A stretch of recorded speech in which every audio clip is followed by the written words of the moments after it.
Good afternoon, everyone, and welcome to One Police Plaza, home to the greatest police department in the world. Earlier today, I provided an update on the investigation into explosive devices that were ignited and deployed on Saturday during protests outside of Gracie Mansion. We can now share that federal charges have been filed in the Southern District of New York against two individuals, Amir Balat and Ibrahim Qayyumi, in connection with that attack. The defendants are charged with attempting to provide material support to ISIS, using a weapon of mass destruction, transporting explosive materials, interstate transportation and receipt of explosive materials, and unlawful possession of destructive devices. The complaint sets forth the factual allegations supporting those charges. As alleged in the complaint, the defendants were inspired by ISIS to carry out their attack. There should be no confusion about what ISIS constitutes. It is a designated foreign terrorist organization responsible for deadly terrorist attacks across the globe and has taken credit for mass casualty attacks in Europe, the Middle East, and right here in the United States. And as alleged, both defendants have admitted that they acted on Saturday because of ISIS. As Qayyumi was being placed into an NYPD vehicle following his arrest, a person in the crowd asked why he had done this. As shown on NYPD body-worn camera footage referenced in the complaint, Qayyumi responded with ISIS. And at the precinct, after being advised of his Miranda rights and waiving those rights, Qayyumi said in recorded post-arrest statements that he had watched ISIS propaganda on his phone and that his actions that day were partly inspired by ISIS. The complaint also details statements made by Amir Balat after his arrest. En route to the NYPD precinct, Balat made spontaneous statements without being questioned by NYPD officers that were captured on body-worn camera footage. He said, "This isn't a religion that just stands when people talk about the blessed name of the Prophet. We take action, as well as, if I didn't do it, someone else will come and do it." And later, after waiving his rights, he requested paper and wrote a message declaring in part, "I pledge my allegiance to the Islamic State. Die in your rage, you kuffar." Now, "die in your rage" is a commonly known ISIS slogan, and kuffar is an Arabic term that refers to non-believers. He also told investigators that he had hoped to carry out an attack even bigger than the Boston Marathon bombing, which he noted resulted in only 3 deaths. These statements, as set forth in the complaint, make clear that this was not random violence. This was a planned attack motivated by extremist ideology and inspired by a violent foreign terrorist organization. The complaint alleges not only why the defendants acted, but how. Preliminary testing has determined that one of the devices contained triacetone triperoxide, or TATP, also commonly referred to as Mother of Satan, a highly volatile explosive that has been used in multiple terrorist attacks over the last decade. As we have previously discussed, the NYPD identified a vehicle yesterday on East End Avenue that was linked to the defendants. Inside that vehicle, investigators recovered handwritten notes referencing TATP explosive and listing chemical ingredients for the type of explosive device used by the defendants on Saturday. Make no mistake, what happened this weekend was incredibly dangerous, and the ongoing investigation will be exhaustive. From the first moments of that investigation, the NYPD has been working seamlessly with our federal partners, many of whom have joined us here. In particular, the FBI's Joint Terrorism Task Force, which includes NYPD detectives working alongside federal agents. They have been at the center of this investigation. Members of the FBI and the Joint Terrorism Task Force, including NYPD task force officers, have executed search warrants at Qayyumi and Balat's residences in Pennsylvania. Another important note, the two defendants arrived in New York City roughly 1 hour before they were arrested. According to our investigation, they crossed the George Washington Bridge with a license plate reader ping at 11:36 a.m. on Saturday, parked in front of 48 East End Avenue between 81st and 82nd Streets at 12:05 p.m., and walked to the protest. They ignited and threw the devices at approximately 12:15 p.m. and were immediately arrested thereafter. I want to thank our great United States Attorney Jay Clayton for his extraordinary partnership, as well as the prosecutors from SDNY for everything that they do, especially for their work on this investigation and their forthcoming prosecution. I also want to thank the FBI, especially James Barnacle, Assistant Director in charge of the FBI New York Field Office, and Rob Kassane, the FBI's Special Agent in charge for counterterrorism, as well as the Joint Terrorism Task Force. We are grateful always for the FBI agents and Assistant U.S. Attorneys who have been working around the clock with us since Saturday. Finally, and most importantly, I want to recognize the members of the NYPD who responded on Saturday and in the hours that followed. The officers assigned to that protest who ran toward a lit, improvised, explosive device, the bomb squad technicians who secured and analyzed the devices, the detectives and analysts who worked through the night to develop this investigation, and the countless members of service who helped ensure the security of the people of New York City during a very tense and dangerous situation. The NYPD remains on heightened alert, and our mission is simple, and that is to keep New Yorkers safe. That responsibility belongs to the nearly 35,000 members of this department who stand watch over this city and who are prepared to respond whenever and wherever danger appears. On Saturday, we saw that commitment in action. Thank you. Now I will turn it over to our United States Attorney, Jay Clayton.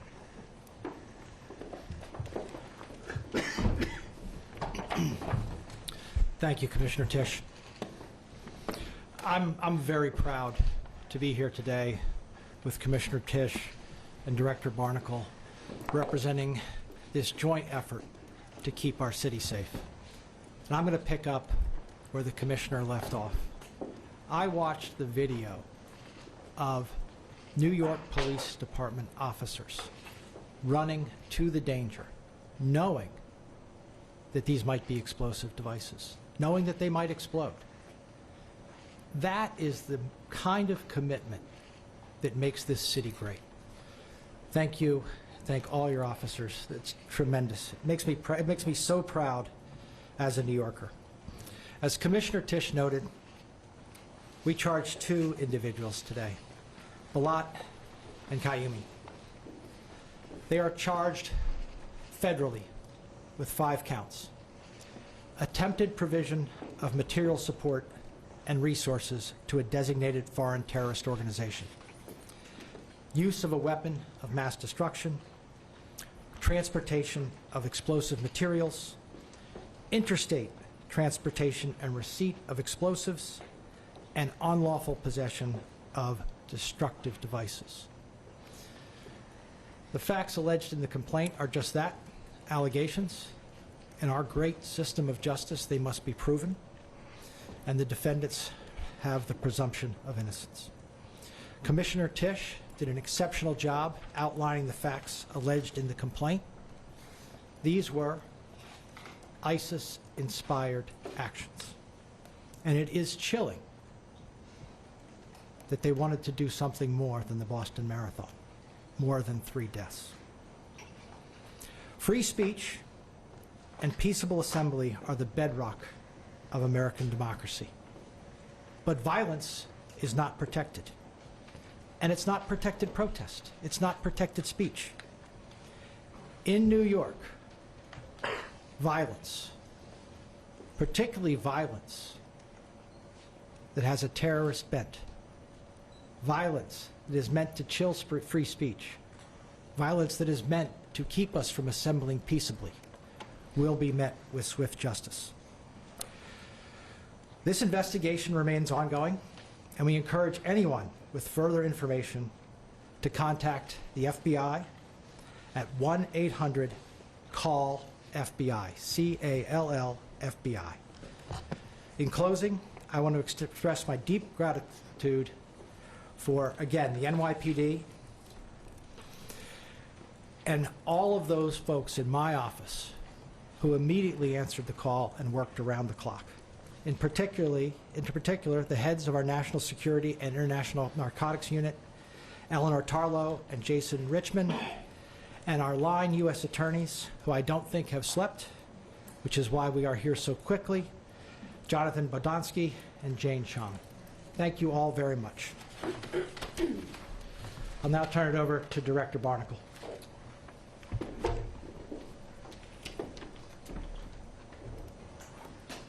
Thank you, U.S. Attorney Clayton. My name is James Barnacle. I'm the Assistant Director in charge of the FBI's New York Field Office. Today, alongside our partners in the New York City Police Department and the Southern District of New York, our office has announced federal terrorism charges against Amir Balat and Ibrahim Kayumi. On Saturday, March 7th, these two individuals allegedly threw one suspicious device and attempted to throw another during a protest outside Gracie Mansion. As the Commissioner noted, if it weren't for the bravery of two New York's finest, we could have had a much more tragic incident. Yesterday, on Sunday, March 8th, a third device was recovered from a vehicle on East End Avenue. Upon careful analysis by NYPD bomb techs and FBI Special Agent bomb technicians, it was determined these items were improvised explosive devices, IEDs, designed to inflict serious injury and death to those in the vicinity of the intended blast zone. Both subjects have stated they were inspired by ISIS, a designated terrorist organization, to conduct this attack. Balat and Kayumi sought to incite fear and mass suffering through this alleged attempted terror attack in the backyard of an elected city official. This weekend was just another example of the elevated threat environment we're currently living in. Let me be clear. The FBI will not tolerate those who use violence against targets in New York City to broadcast their terroristic ideologies. This would not have been possible. The outcome we're talking about today would not have been possible without the FBI's New York Joint Terrorism Task Force, led by Special Agent in Charge Rob Hussein, our Special Agent bomb technicians, as well as our partners at the NYPD and the Southern District of New York. I would like to thank Commissioner Jessica Tisch for your department's unwavering partnership, and especially for the bravery of your officers who ran towards danger to protect this city and our residents. Thank you, U.S. Attorney Clayton, for your team's determination to bring weighty criminal charges against these defendants and hold them accountable for the reprehensible actions from this past weekend. Additionally, I'd like to extend my appreciation to the Customs and Border Protection, the Port Authority Police Department, the New York State Police, Homeland Security Investigations, as well as the FBI divisions in Newark, New Jersey, and Philadelphia, Pennsylvania. Those offices assisted us throughout the weekend. The collective efforts across all these agencies, including those who could not join us today, thwarted a potentially devastating day in this city. Rest assured, the FBI and the New York City Police Department remain at the ready to defend the homeland against anyone seeking to harm our community. We're continuing to chase down all leads and tips in this ongoing investigation. As U.S. Attorney mentioned, anyone that has tips out there, we encourage you to call the FBI at 1-800-CALL-FBI, or you can submit your tips online at fbi.gov. Thank you. Turn it over to Commissioner for any questions. All right, so we will now take any questions you have on topic only, please. We will do our best to answer, but as I mentioned at the earlier press conference today, we may be limited in some of the things we can say because we don't want to say anything that will in any way make these fine prosecutors' work more difficult. Thank you, Commissioner. Again, we do on-topic questions. We'll go to Gloria first. Thank you very much. I hear what you said about what the individuals stated regarding ISIS, but do you have any information yet about whether they were self-radicalized or actually recruited by ISIS? And is there anything you can say about whether they were targeting anything or any person specifically? The mayor said earlier today that it was known this protest was going to take place for about a week. So did they come here specifically to target that group, or were they targeting the mayor, any other group? So we're not going to be able to answer the first question at this time for the reasons I stated earlier. It is clear that they showed up in front of Gracie Mansion for their planned counter-protest in response to the original protest that was planned by a Jake Lang affiliated group. See your name and outlet. Go to Mouse. Or Bloomberg News. Both of these suspects have extensive Middle East travel histories, which may be inconsequential. They both are Middle Eastern. How are you squaring that with this attack? And then secondly, can you just talk about the nature? These are two young men, not even 21, and the nature of radicalization reaching young people. So on the first part of your question, we're not able to answer that at this time, although, of course, as part of our investigation, we are aware of international travel. And I'm going to ask Rebecca Weiner, our Deputy Commissioner of Intel and Counterterrorism, to talk about radicalization of youth. Thank you. Thank you. And this is very much in keeping with the trend that we are seeing among ISIS-inspired adherents, both in the country as well as throughout the West. Younger and younger individuals who are radicalizing and mobilizing to violence. And this is taking place against the backdrop of social media, the dynamics of online culture. It's not limited to ISIS, it's across the ideological spectrum. Younger people mobilizing to violence, something we're tracking very closely. Thank you. We go over here next with CBS. Have Sorry, any you of, say name and oh, outlet. sorry, Jerika Duncan from CBS News. Had any of these two individuals been arrested before? Do they have any type of record? And how much time are they facing? And if I could get a third question in, can you describe how destructive those devices could have been? How many people could have been impacted if they were successful? So I believe that the two individuals in question do not have criminal histories or criminal backgrounds. And Rebecca, if you could explain more about that IED and TATP specifically and what it was capable of. As the Commissioner mentioned, TATP is highly dangerous and extremely volatile.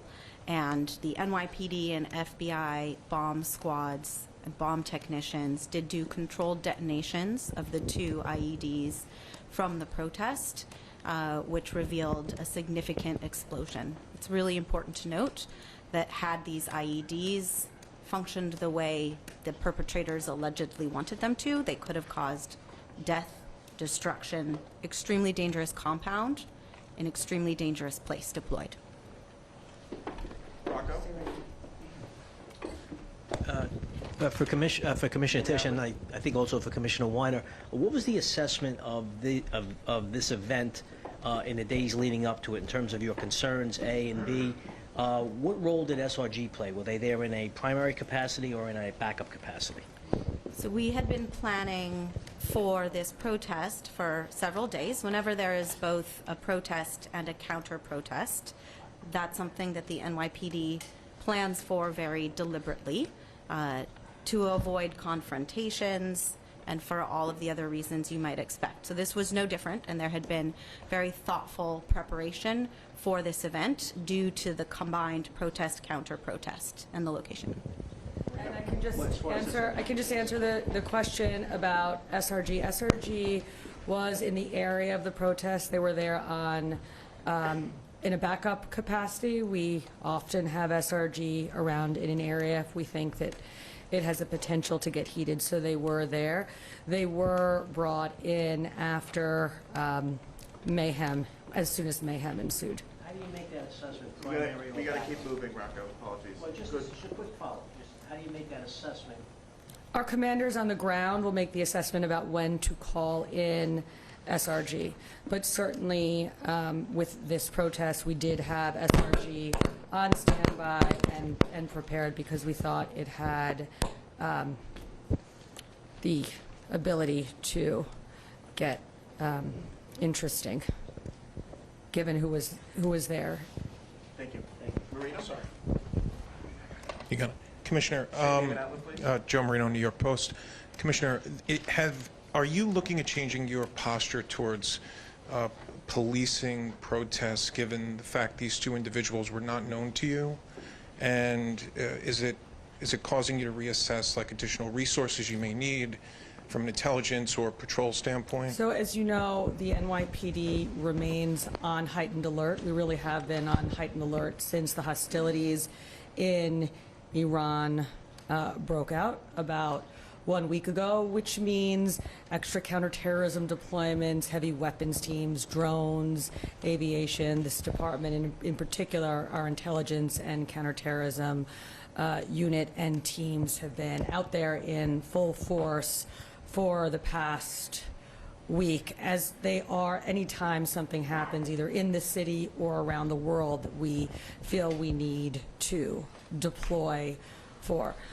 Look, this incident did occur at a protest, but it didn't have to have occurred at a protest, so this doesn't change our posture specifically on protests. The NYPD has been policing protests and ensuring New Yorkers' ability to exercise their First Amendment rights safely and lawfully for decades, but never more so, frankly, than over the past 2.5 years, where we have just seen a huge increase in the number of protests, and our officers, both our community affairs officers, our patrol officers, and our SRG officers are well trained and certainly well practiced at doing so.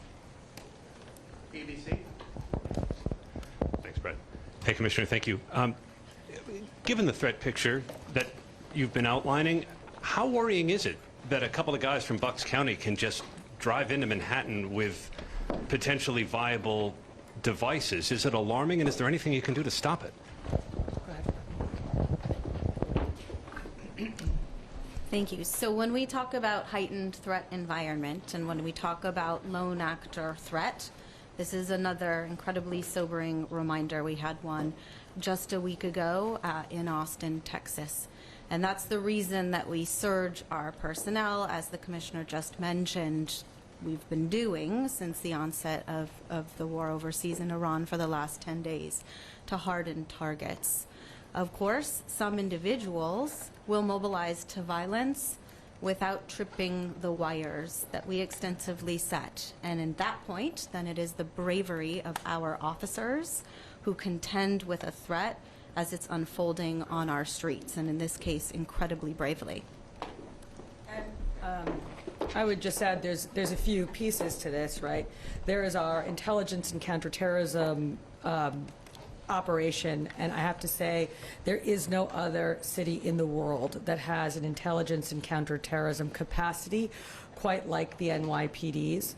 But then, as Deputy Commissioner said, we also have our well-trained officers on the ground doing deployments to catch anything. Okay, we have time for one more question. We'll go to Tony over here, Newsday. Tony DeStefano, Newsday. I guess this is for Commissioner Weiner. The two devices, were they both assayed as being TATP? I can do the Assistant Director talked of the third device being an improvised explosive. Was that also known quantity of TATP or something else? So let's talk about the first two devices first. They were both brought on Saturday to Rodman's Neck, where our bomb technicians and FBI experts looked at them jointly. We assessed quite comprehensively one of the devices, and we determined that that device contained TATP. We didn't do the same type of thorough investigation of the second device, but instead decided to neutralize the two devices and take samples from both devices and send them over to an FBI lab where further testing, including for the existence of TATP in the second device, will be done. Thank you, everyone.